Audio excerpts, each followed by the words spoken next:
আসসালামাইকুম রহমতুল্লাহি অবরকাত। আমি আব্দুল্লাহ আলসাদ, আপনারা দেখছেন আব্দুল্লাহ আলসাদ ব্লগ ইউটিউব চ্যানেল। প্রতিনিয়ত নতুন নতুন ব্লগ ভিডিও নিয়ে আমি হাজির হয়েছি আব্দুল্লাহ আলসাদ। আপনারা দেখছেন আব্দুল্লাহ আলসাদ ব্লগ স্টেজ। আধুনিক হবে না, আধুনিক ব্লগ ভিডিও নিয়ে আমি হাজির হয়ে গেছি আব্দুল্লাহ আলসাদ। আপনারা দেখছেন আব্দুল্লাহ আলসাদ ব্লগ স্টেজ। কথা না পারি মূল টপিকে, মূল ব্লগে জাম্প করবো। চলুন শুরু করা যাক আজকের ব্লগ। আজকের ব্লগ হচ্ছে একটা ফুড রিভিউ ব্লগ। সামনে আমাদের মাঝে চলে আসছে খাবার, কাচ্চি বা হইতেছে এটা হচ্ছে বানাইছে, যেমন কি বলে খাসি দিয়া বিরিয়ানি দিয়া মারাত্মক। বদলটা আমার ভাই কোকো অর্ডার দিছিল, ওই জায়গায় থেকে আমরা খাইতে যাইতেছিলাম। আমরা হয়তো এক জায়গায় ট্রেনিংয়ে গেছিলাম, যেটা জমি ব্যাপার শিখাই। সেই ট্রেনিং থেকে ফেরার পথে আমরা আসি, যে জায়গায় হচ্ছে শিখানা মাদারপাড়া সুপার কমপ্লেক্সের ওদিকে আমরা মেট্রো রেলে করে যাই এবং 100 টাকা করে ভাড়া নেয়, দুজনে 200 টাকা করে টিকিট নিয়ে। মানুষজন যাওয়ার সময় কম ছিল, আসার সময় প্রচুর মানুষের চাপ ছিল। তারপর আমরা ভিড় ঝঞ্ঝাল করে তারপর হচ্ছে আমরা ব্যাক আসি। পরে আমাদের খিদা লাগে একটা রেস্টুরেন্ট বা হোটেল, রাস্তার পাশে যে দোকানগুলো ওপেন, যে দোকানগুলো থাকে সেই দোকানগুলোতে আমরা যা এই হালকা দুপুরে খাবারটা খাই। যেখানে আমরা হাত ধুইতে আসছি, ভাই হাত ধুতে সাবান নিয়ে যায়, ভালো সিস্টেম। টিপ দিয়ে সাবান পরে, অনেক সময় লিকুইড জাতীয় সাবান দেয়, অনেক সময় এমনি সাবান গোসলের সাবানগুলো দেওয়া থাকে। ভালো সাবান আমরা হাত ধুইলাম।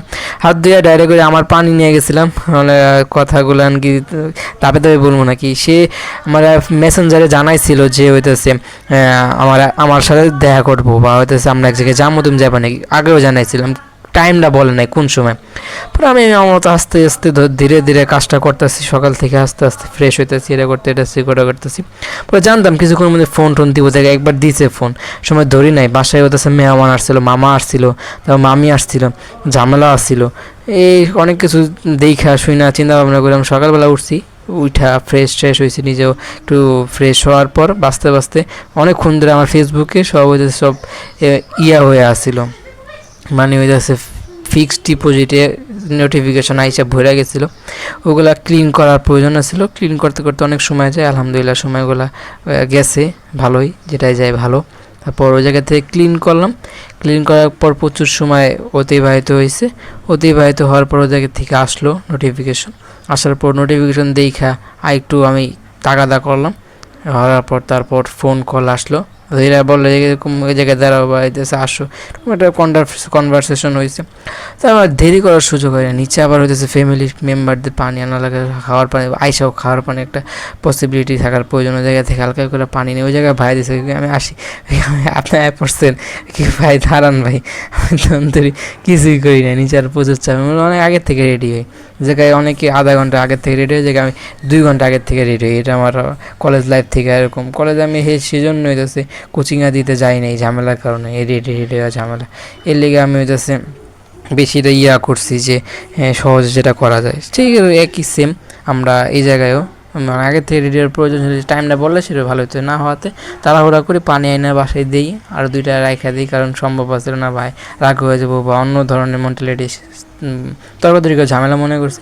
পরে পানি দিয়া একটা দিই, হালকা দিয়ে বেশি দিই না, দিয়া নিচে নেমে আবার মানে এই জায়গায় ভালো। আগে তো ডাইরেক্ট ওয়াশা একদম পাম্প, যেটা একদম নামি দামি পাম্প বা হয়তো যে জায়গা থেকে সব পাবলিক প্লেসগুলোতে বা লোকাল যেই টাউন হল বাড়িগুলো আছে সেক্ষেত্রে পানিগুলো যাইতে। এখন তো প্রত্যেকটা মসজিদে কলগাড়া, তারপর হচ্ছে পানি স্ট্রংলি পানি আছে।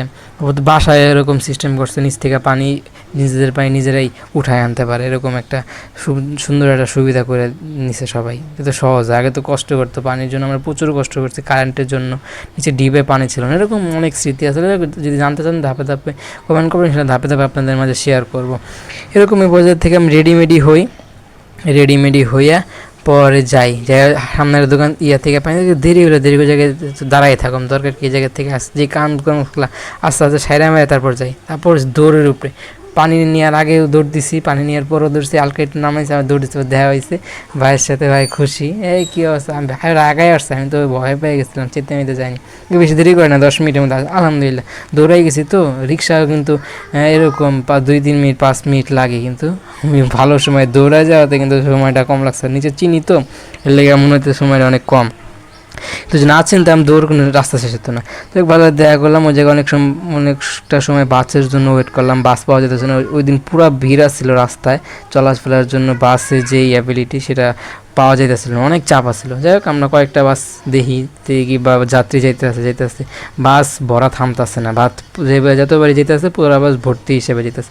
পরে আমরা রিস্ক না নিয়ে কী করে এটা পাইছি, সেটা হইতেছে যেই যাত্রী যাইবো আমরা যে জায়গায় যাবো সবাই ওই জায়গায় যাবো, চিন্তা করি সামনে যায়, তারপর আমরা বাক্স এক্সচেঞ্জ বা যে জায়গায় খালি পাবো সে জায়গায় তো যেতে পারি। তো একটা বাস উঠা যায় যে জায়গায় আমাদের নামায় দেয়, উঠে গেছি। পরে সে আবার নামায় দিছে, অনেকজনকে জিজ্ঞালাম ওই জায়গায় গেলে কোন জায়গায় নামলে সুবিধা হয়, অনেকজন মতামত নিলাম। তো তারা একটা কথা বললো, পরে আমরা সে জায়গায় নেমে গেলাম। বাসেও জায়গা ছিল না, পিছে একটা মাত্র সিট অ্যাভেলেবেল আসছিল। পরে ওই সিটে যে বসার সুযোগ হয়েছে, বাইরে কইছি কিন্তু ভাই তো লম্বা, তো হাইট একটু বেশি, সেই জন্য হয়েছে ভাই বসবো না, আমার বসার সুযোগ করে দিল। পরে একজন নেমে গেছে, থ্রুতে বলে যে বসেন, তারপর আগ্রহ নিয়ে বসলো। তারপর কথাবার্তা হয়েছে, কনভারসেশন, অনেক ধরনের কথাবার্তা, পরীক্ষা নিয়ে বলি, তারপর কলেজ নিয়ে কনভারসেশন করে আমাদের জায়গা মতো নামাই দিল। পর আমরা অনেক দূর হাঁটতে হয়েছে। হাঁটার পর আমরা যেই আছে মেট্রো রেল বা হইতেছে এই লোকাল যে ট্রেনগুলো, সেই ট্রেনগুলো পার হয়ে মতিঝিল হইয়া, যে মতিঝিল আগারগা যেই মেট্রো রেলের যেই মেন স্টেশনের আগে নাই, ওইটাই প্রথম জায়গা থেকে রওনা হই এবং প্রায় 100 করে আমরা লাস্ট স্টেশনে যাই, যেটা একদম মেট্রো রেলের শেষ স্টেশন নামে পরিচিত। ওইটা উত্তর সিটি এরকম একটা নামটা আমার আপাতত মনে আসছে না। ওই জায়গায় উঠি, টিকিট কারণ অনেক কনভারসেশন কথাবার্তা করি। ওই জায়গার থেকে ব্লগটা স্টার্ট করতে পারি নাই, কারণ আমার ভাইও দেয় নাই, প্রাইসি অনেক মেনটেন করছে, কারণ ওই জায়গায় চোর আছে। আর ওই জায়গায় তো যেই লোকাল যে ট্রেনগুলোতে, সেইগুলো তো আপনারা বুঝেন যারা থাকে আশেপাশে, তাদের মেন্টালিটি কেমন থাকে, দেখলাম বস্তি এগুলোকে সাহস করে বাইর করি নাই। ওই ট্রেন উঠাও টিকিট টাকা সে সময় বাইর করার দরকার আছে, সে সময় ভাই আগ্রহ করলো না, সেখানে আমরা চাপে আসছিলাম। আর দেখেন পুরো ঘামানো মুখ নিয়ে গেছি, এর থেকে দৌড়ে পানি এনে দিয়েছি, আবার নিজে পানি নিছি, দৌড়ে তার সাথে দেখা করছে। ওই জায়গা থেকে হাতটা চলা দৌড়াতে পুরো শরীরে অন্যরকম ব্লগিং সেই মেন্টালিটি বা মন মানসিকতা তৈরি থাকলেও করা সম্ভব হয়ে দাঁড়ায় না। পরে ওই জায়গা থেকে মেট্রো রেলের টিকিট কেটে মেট্রো রেলে উঠি। আলহামদুলিল্লাহ ভাই এখন দেখে দেখে ফোন বাইর করে, হাত মুখ ধোয়ার দরকার ছিল, যে মুখটা অনেক তেলা ছিল, ঘামে ফ্রেশ হওয়ার দরকার ছিল, যাই হোক সুযোগ হয় নাই, করতে পারিনি, পানির সুযোগ, এটা কষ্ট হয়ে দাঁড়াইতো, সেটাকে আর করি নাই।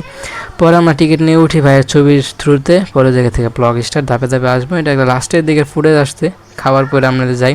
ভাই ট্রেনিং প্রায় 1000 টাকা একজন কোর্স ফি হিসেবে দিছে, একটা মাত্র আধা ঘন্টা 1 ঘন্টা কথাবার্তা করছে, এর চেয়ে কম সময় খাতা মতো নিয়ে ঝামেলা যাতায়াতে 1,000 টাকা দিয়ে আসছে। তো তারে হোয়াটসঅ্যাপে বা অন্য অনলাইনে তারপরে ক্লিয়ার ধারণা দেওয়ার ট্রাই করতেছে সে, এটাই সে জৈমপা নিয়ে অনেক আগ্রহ, এই নিয়ে সে কোর্স করতেছে, যাই তার সাথে ক্লাস করবো, 2টা ক্লাস করবো, একটা করলো, একটা হলো সামনে যেদিন সে বলে ফোন দেওয়া যায় না বা হইতেছে তার ফ্রি টাইমে সে যে ক্লাসটা কমপ্লিট করে টাকাটা কমপ্লিট করে দিয়ে আসবে, কারণ অনেকে 3,000 টাকাও চাইছে, 4,000 টাকা, সে একটু কম চার্জ করছে, সেজন্য আগ্রহ করে সে আরও গেল এবং মাত্র 2,000 টাকা নিয়ে সেই কোর্সটা কমপ্লিট করে আসতে পারবে, এটা তার ভালো লাগছে। এলে সে আরও তার দেরি না করে সে যখন বলে তাদের করে গেল। এটা হচ্ছে আমার ওই জায়গাটা আসলেই ডেঞ্জারাস। রাতে রিক্সাওয়ালার মুখ থেকে শুনলাম যে অনেক ভয়ানক হয়ে দাঁড়ায় জায়গাটা রাতের বেলা। তারপর আলহামদুলিল্লাহ আমরা দিন থাকা অবস্থায় ফেরত আসি এবং যে নদীটা পার হই অনেক ভয়ঙ্কর, নদীটা পার হতে 5 টাকা দুজনে 10 টাকা লাগে আছে এবং ওই জায়গায় অটোতেও 50 টাকা, তারপর আরেকটা অটো চেঞ্জ করা লাগছে 50 টাকা। আমরা লোকালিটি গেছি, আপনারা সাধুপাড়া সুপার কমপ্লেক্স সেখানে জায়গায় বুঝতেছেন, আশেপাশে কোনো ঠিকানা না, ওইসব জায়গা আগে কেউ কেনার জন্য প্রস্তুত আসলে না, ওই জায়গাগুলোর দাম প্রচুর হাই, যেই দামে সেই দামে বেচা হইতেছে, কারণ হইতেছে জায়গার দাম বৃদ্ধি। আর ওই সাইডে কেউ চিন্তাও করে না, যদি যারা বুঝছিল যে এত কিছু বানানো টাকা ছিল আমিও কিনতে পারতাম, তারা আফসোস করে বলে যে হ্যাঁ কিনো না, এখন বইলে আর কি হইব। পরে না কেনাতে এখন দাম বেড়ে গেছে, এপারের দাম প্রায় 60 লাখ আর এপারের দাম হচ্ছে প্রায় 20 লাখ, এরকম ডিফারেন্সে তারা জমি জমা কেনা বেচা হয়ে থাকে। আর জমি মাপলে হচ্ছে 5,000 টাকা করে সেই চার্জ পাওয়া যায়, বেশি জমি না, হালকা একটু মাইপা দেবেন। অনেকে জমি সম্পর্ক তো তারা ধারণা রাখে না, তাদেরকে যদি আপনি বুঝায় জমি জমা নয় মাইপা দিয়ে আসতে পারেন তাহলে বেশি চার্জ। এটাই ব্লগের একদম শেষ পর্যন্ত চলে আসতেছি। আর মেট্রো রেল ভিতরে অনেক ফ্যাসিলিটি দেওয়া থাকে, উপরে ওঠার সময় টিকিট কাউন্টার থেকে নিলে সুবিধা ভালো, যে আপনার একটা যেই চলন্ত সিঁড়ি ওঠার সুবিধা, তো অটোমেটিক সিঁড়ি আছে সেগুলা, ভিতরে তো এসির সুবিধা আছে, এরকম সেটা নিয়ে তো ধাপে ধাপে কন্টেন্ট ব্লগের একদম শেষ পর্যন্ত চলে আসছে। ব্লগটা ভালো লাগলে লাইক করবেন, কমেন্ট করে আপনার মূল্যবান মতামত করে দেবেন, শেয়ার করে আপনাদের বন্ধুদের মাঝে ব্লগটা ছড়িয়ে দেবেন। সাবস্ক্রাইব করেন না তাহলে সাবস্ক্রাইব আইকন প্রেস করে সাবস্ক্রাইব করুন, পাশাপাশি বেল আইকন প্রেস করে অল কমেন্টসের মূল্যবান মতামত সাপোর্ট করবেন। আর ভাই আগ্রহ নিয়ে আসছে, অনেক দিন ধরে চেষ্টা চালাই যাচ্ছে, একসময় সফলতার মুখ দেখতে পারে। খাওয়া দাওয়া যে ধরনের ভাইয়ের মন মানসিকতা হাইট দেখে তো বোঝাই যায় যে কী ধরনের সে নিতে পারে, কী ধরনের খাওয়া সে কনজিউম করতে পারে। আপনারা আইডিয়া করতে পারতেছেন। আমি এক্সট্রিমলি কিছু না বলাটাই বুদ্ধিমানের মতো কাজ। হোলি ড্রেস পরে go to Sadhupara super complex আর ঠিকানা সহ 300 ফিট। আসসালামু আলাইকুম রহমতুল্লাহি।